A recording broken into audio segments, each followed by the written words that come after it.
numa imagem, no dia que ela quebra, a fé quebra junto com ela? Ou no dia que essa imagem for roubada, roubam a minha fé também? Não. Igual aquele atentado que houve um ano retrasado lá em Belém do Pará. Jogaram uma pedra em cima da imagem e quebraram a imagem, danificaram a imagem de Nossa Senhora de Nazaré. Isso não danifica a fé do povo, apenas agride a sensibilidade de um povo que crê, mas não pode abalar a minha fé. É como se então hoje descobrissem o corpo de Jesus. Se descobrissem o corpo de Jesus, os ossos de Jesus, isso mudaria a nossa crença a respeito da ressurreição? Absolutamente nada. Porque como foi a ressurreição não importa. A maneira como a ressurreição se estabeleceu a mim não importa. O que importa é o Cristo ressuscitado presente na igreja e sua força atuante através dos primeiros discípulos, através das primeiras comunidades. A nossa fé está nisso. Por isso que quando publicaram essa baboseira do Código da Vinci, aquela coisa toda, nossa, um atentado contra a fé, e as bancas estão cheias de livros assim, o livro que vai mudar o destino do cristianismo. Que palhaçada! Esses livros podem dizer o que quiserem, mas eles não mudam o que o cristianismo fez no coração das pessoas, não fez o que o cristianismo fez no coração da sua mãe, da sua avó, não muda o que fez no seu coração. Você é testemunha viva de que o cristianismo é uma mística que nos torna melhores. Porque no dia que deixar de nos tornar melhores, isso morre. E não morre justamente porque o ressuscitado nos move para esta consciência constante. Por isso, minha gente, que nós não estamos presos a essa materialidade da fé. Da mesma forma como atravessar a porta e achar que você vai ficar santo por causa disso, você ganhou indulgência porque atravessou a porta, isso são gestos simbólicos. Se isso não tiver repercussão na sua alma, não faça, porque você estará repetindo um gesto que não tem absolutamente poder de mudar você. Entende?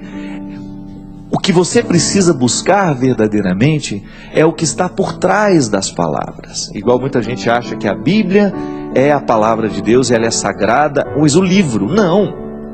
O livro isso é transitório. Ele pode acabar hoje, de repente você ganha um outro novo, isso é relativo. A sacralidade, então de repente aqui dentro desse livro tem muita coisa preciosa que você considera precioso. Tudo bem. Mas não é essa matéria que é preciosa, é o que está nele. E o que está nele, eu lhe confesso, não é página, não é papel, não, é minha vida, é a vida de quem eu escutei. A Sagrada Escritura é a mesma coisa, extrapola a materialidade, é mais do que papel, é mais do que folha. Mas é isso que está aí gravado no seu coração, isso sim é sagrado. E às vezes, minha gente, nós caímos num processo religioso tão infértil, porque nós nos prendemos na materialidade das coisas. A gente acha que fé é isso, e fé é o contrário. Igual outro dia, estava assistindo um vídeo de Joseph Campbell, um dos maiores especialistas de mitologia no mundo. Ele estava dizendo assim, ele perguntou a um padre: Padre, o senhor tem provas concretas da fé que o senhor professa? Aí o Joseph Campbell não esperou nem o padre responder. Padre, não fique conflituado com a minha pergunta, porque se o senhor tiver provas concretas da sua fé, então não é fé mais. Nós não temos provas concretas de nada, mas nem por isso a nossa religião está suscetível aos livros novos que saem, às conversas novas que saem por aí. Cada tempo sairá uma coisa. Porque se você for colocado diante do tribunal, vamos começar a partir de você, e o juiz vai dizer assim: olha, eu quero que você me dê uma prova concreta de que você ame o seu filho. Você não vai saber fazer absolutamente nada. Sabe por quê? Amor extrapola a materialidade. O presente, por exemplo, é um bem material. Você ama alguém, você grava um CDzinho, coloca músicas que você gosta, você escreve um bilhetinho carinhoso e você entrega àquela pessoa. Isto é uma materialidade tentando significar o que não é material. Mas não é assim que você dá provas de quem você ama, mesmo porque isso pode passar pela falsidade. Você pode muito bem ir numa festa de aniversário e levar um presente por obrigação, só para não ficar feio. Quantas vezes vai, tem que levar, né? Fazer o quê? Quando na verdade, o presente que verdadeiramente agrada a gente é o que não é material e que no dia a dia você recebe do outro. Aquele olhar de felicidade quando te encontrou, aquele abraço carinhoso, aquela mensagenzinha no celular dizendo que está com saudade de você. São coisas simples que você percebe, mesmo que não haja materialidade. Você não tem como dar provas concretas de que você ama alguém. Isso é muito difícil, é quase uma ingratidão. É quase um desaforo você ser colocado nessa parede. Olha, me dê prova de que você me ama. Isso não existe.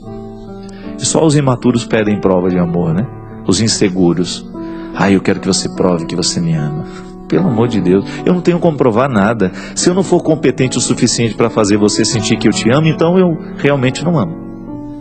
Eu assumo a minha incompetência. Eu não tenho como lhe provar absolutamente nada.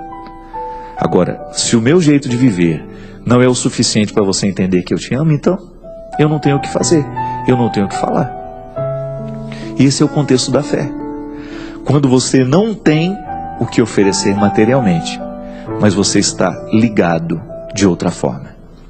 Não é a materialidade que nos prende. É algo que vai além. É algo que extrapola o contexto do material. E eu confesso para vocês que acho que a vida é muito mais interessante quando ela está aí. Quando as coisas são muito concretas, a gente corre o risco de viver no artificial. Quando uma pessoa pede de você aquilo que você tem. Eu me recordo, minha gente, que na doença do Robson, logo quando ele precisou fazer a primeira cirurgia, ele quase morreu. Teve um dia que eu fiquei vários dias lá em Formiga por causa dele. Algumas noites eu dormia lá na casa dele, ficava com ele. Numa daquelas noites eu estava deitado ao lado dele. Eu me recordo que eu estava acordado e percebi que ele estava acordado também. Só que ninguém falou nada. De repente ele me perguntou: meu amigo, você está acordado? Eu disse: estou, Robin. Por quê? Você está precisando de alguma coisa? Ele me falou assim: não estou precisando de nada não. Eu estou com febre, mas já tomei o remédio. Aí passaram-se alguns segundos assim em silêncio. Aí ele falou assim, percebi que ele estava chorando, e ele falou assim: mas eu queria lhe falar que ter você aqui do meu lado torna mais fácil esse momento tão difícil na minha vida. É disso que eu estou falando. Ali naquela hora não tinha nada de material que eu pudesse fazer. Não tinha um remédio que eu pudesse pegar, não tinha um copo de água que eu pudesse dar, nada. Ele não pedia da minha matéria. Ele apenas agradecia a minha imaterialidade. Porque é mais do que estar um corpo ao lado. Você pode muito bem ter um enfermeiro e não ter a mesma sensação. Não é material, não é o corpo, mas é aquilo que você significa. É aquilo que extrapola o limite do seu gesto. E isso, minha gente, é o contexto da ressurreição, é o contexto da fé, é o contexto da continuidade do Cristo na história. Assim como eu pude ser na doença do meu amigo um bem imaterial, nós também podemos ser na vida dos outros. E esta é a oração mais bonita que nós podemos fazer, quando você descobre que você extrapolou o limite da materialidade e que você se tornou um bem que não é material. Porque os outros a gente compra, mas amor, amizade, fidelidade, carinho, isso a gente só recebe à medida em que a gente conquista. E a conquista do que não é material, essa não adianta a gente trabalhar, não. A gente só precisa viver bem. E nem há cartões de créditos que nos dê a possibilidade de comprar.